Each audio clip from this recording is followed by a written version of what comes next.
PSV. E é um disparate muito grande na Europa, né? Você tem a Champions League, por exemplo, o que o Michel Platini fez de abrir demais a Champions League, jogou para a fase de É o que vai acontecer na Copa.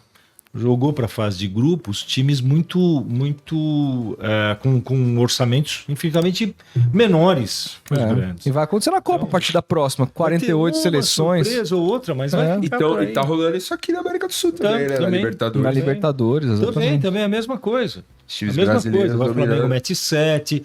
Isso depõe contra o futebol. É. Porque o princípio da competitividade tem que ser E, competitivo. Palomino, eu digo mais, esse capitalismo sem freio do futebol, porque, bom, você, mais do que ninguém, sabe que você narrou NBA por muito tempo, teve uma proximidade muito grande dos esportes americanos, porque sempre foi marca da ESPN antes e durante a sua passagem lá, você vê que eles têm certas travas importantes de teto salarial, de tanto teto salarial individual como teto salarial a partir de cada time, coisa que o futebol não tem. Regulamentação. Não tem nenhuma regulamentação.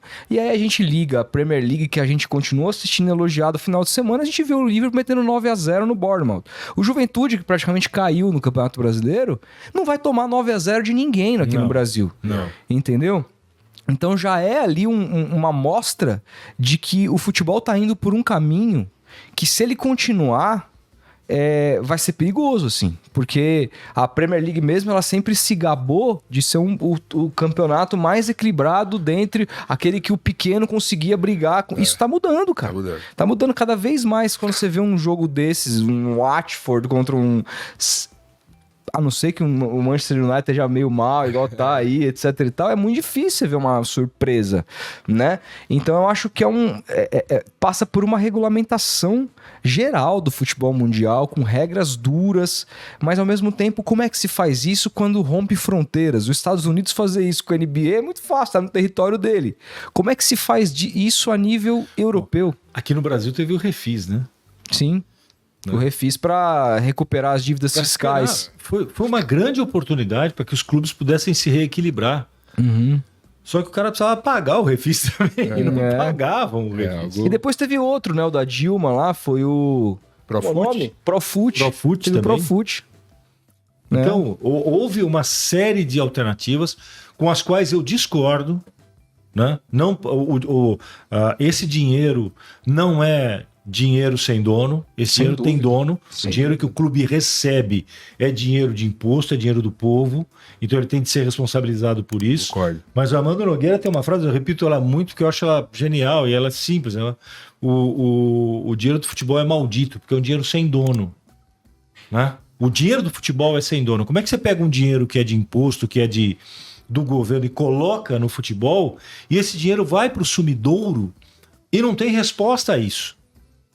Não tem uma mudança de comportamento, não tem uma mudança de planejamento, não tem uma mudança de patamar, não tem uma mudança de visão, não tem uma mudança... Bom, peraí, estamos recebendo aqui, olha, governo, nós vamos entregar isso aqui daqui 5 anos. Uhum. Um grande plano. Não tem, nunca teve, cara. Por que as ligas fracassam no Brasil? Por que elas seguidamente fracassam no Brasil?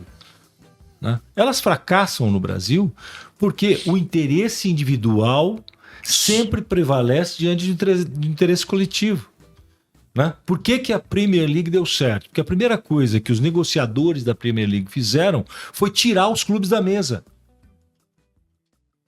Foi um grupo de executivos que se reuniu para discutir o que ia ser o futebol inglês, e os clubes tiveram de assinar esse compromisso. Primeiro que ou assinavam ou não voltavam para as competições internacionais. Por conta de todas as questões de morte que teve. Exato. Sim. O tragédia de Heysel. Uhum.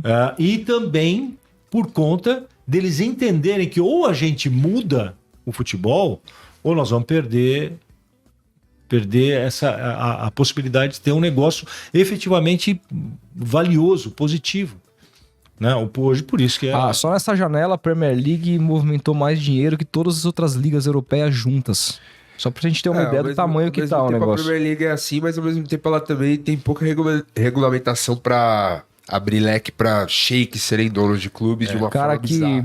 Cara que é acusado de assassinar jornalistas. Isso também desequilibra. E não é só isso. Não é só isso. Na Premier League, se você chegar com dinheiro, você compra qualquer clube. Exato. Você pode ser quem quer que seja. Eles não vão perguntar de onde vem o dinheiro vem. Exatamente. Né? Então tem dinheiro do Oriente Médio, tem dinheiro, sabe-se lá de que forma ele foi levantado. Né?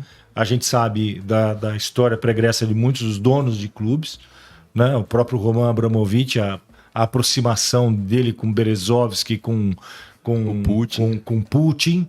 Né? O Abramovich, ele era um dos negociadores pela paz na guerra da Rússia agora.